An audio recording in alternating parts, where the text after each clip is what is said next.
Welcome to NG Stories. Please like, share and subscribe for more amazing videos. चक्रवर्ती विक्रमादित्य। बड़े ही शर्म की बात है कि महाराजा विक्रमादित्य के बारे में देश को लगभग शून्य बराबर ज्ञान है, जिन्होंने भारत को सोने की चिड़िया बनाया था और स्वर्णिम काल लाया था। ये देश और यहाँ की संस्कृति केवल विक्रमादित्य के कारण अस्तित्व में है। उज्जैन के राजा थे गंधर्व सेन, जिनके 3 संतानें थी। सबसे बड़ी लड़की थी मैनावती, उससे छोटा लड़का भरथरी और सबसे छोटा वीर विक्रमादित्य। कलिकाल के 3000 वर्ष बीत जाने पर 101 ईसा पूर्व सम्राट विक्रमादित्य माल्व का जन्म हुआ। उन्होंने 100 वर्ष तक राज किया। विक्रमादित्य माल्व ईसा मसीह के समकालीन थे और उस वक्त उनका शासन अरब तक फैला था। विक्रमादित्य माल्व के बारे में प्राचीन अरब साहित्य में भी वर्णन मिलता है। नवरत्नों की परंपरा उन्हीं से शुरू होती है। विक्रमादित्य माल्व उस काल में महान व्यक्तित्व और शक्ति का प्रतीक थे।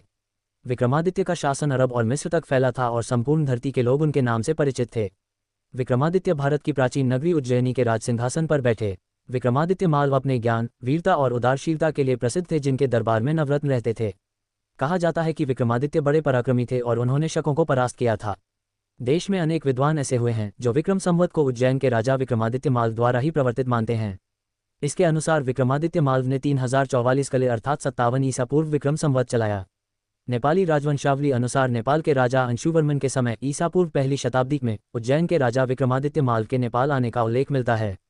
Bharat, Pakistan, Afghanistan, Tajikistan, Uzbekistan, Kazakhstan, तुर्की, अफ्रीका, सऊदी अरब, Nepal, Thailand, Indonesia, Cambodia, Sri Lanka, चीन का बड़ा भाग इन सब प्रदेशों पर विश्व के बड़े भूभाग पर था। और इतना ही नहीं, सम्राट विक्रमादित्य माल्व ने रोम के राजाओं को हराकर विश्व विजय भी कर लिया था। उन्होंने रोम के राजा और शक राजाओं को जीता। कुल मिलाकर 95 देश जीते।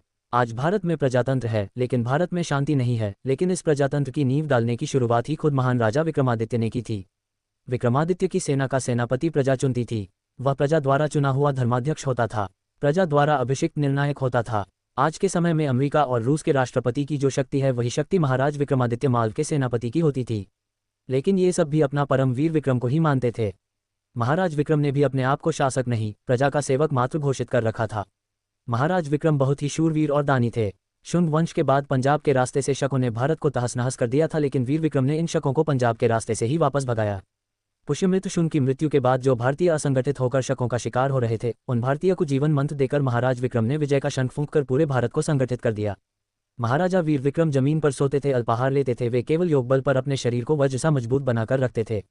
इन्होंने महान सनातन राष्ट्र की स्थापना कर सनातन धर्म का डंका पुनः बजाया था। महाभारत के युद्ध के बाद वैदिक धर्म का दिया लगभग बुझ गया था। इस युद्ध के बाद भारत की वीरता, कला, साहित्य, संस्कृति सब कुछ मिट्टी में मिल गई थी। विदेशों से हमले हो रहे थे। भारत के अस्ताचल से सत्य सनातन धर्म के सूर्य का अस्त होने को चला था।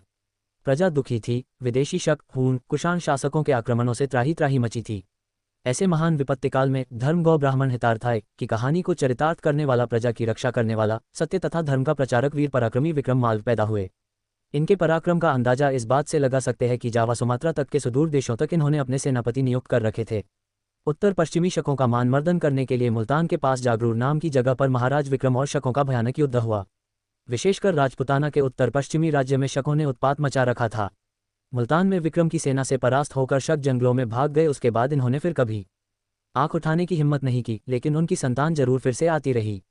विक्रमादित्य माल्व के काल के सिक्कों पर जय मालवाना लिखा होता था। विक्रमादित्य के मातृभूमि से प्रेम से इससे अच्छा उदाहरण क्या हो सकता है कि सिक्कों पर अपना नाम न देकर अपनी मातृभूमि का नाम दिया। आज हमारी सनातन संस्कृति केवल विक्रमादित्य माल्व के कारण अस्तित्व में है। अशोक मौर्य ने बौद्ध धर्म अपना लिया था और बौद्ध बनकर 25 साल राज किया था। भारत में तब सनातन धर्म लगभग समाप्ति पर आ गया था।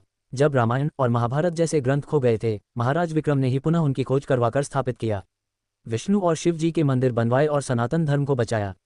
विक्रमादित्य माल्व के 9 रत्नों में से एक कालिदास ने अभिज्ञान शाकुंतलम लिखा।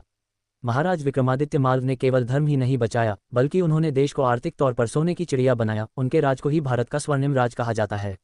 विक्रमादित्य माल्व के काल में भारत का कपा विदेशी व्यापारी सोने के वजन से खरीदते थे। भारत में इतना सोना आ गया था कि विक्रमादित्य माल्व काल में सोने के सिक्के चलते थे। कई बार तो देवता भी उनसे न्याय करवाने आते थे। विक्रमादित्य माल्व के काल में हर नियम धर्मशास्त्र के हिसाब से बने होते थे।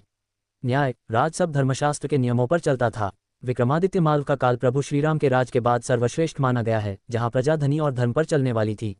महान सम्राट विक्रम ने रोम के शासक जूलियस सीजर को भी हराकर उसे बंदी बनाकर उज्जैन की सड़कों पर घुमाया था, तथा बाद में उसे छोड़ दिया गया था।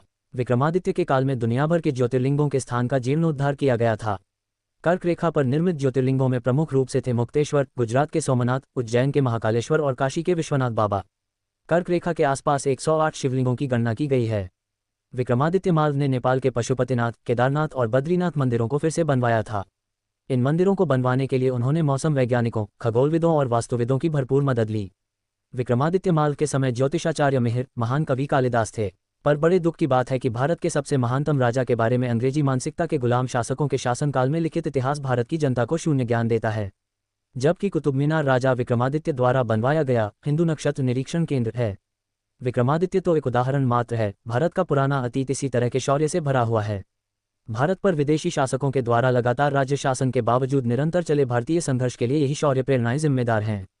हम सबको इस महान सम्राट से प्रेरणा लेकर राष्ट्र व धर्म की रक्षा में उद्यत रहना चाहिए एवं हमारे गौरवपूर्ण इतिहास को जानना चाहिए। ऐसे ही हमारे साथ जुड़े रहे, हमारी वीडियो देखने के लिए और हमारा चैनल सब्सक्राइब करें। धन्यवाद।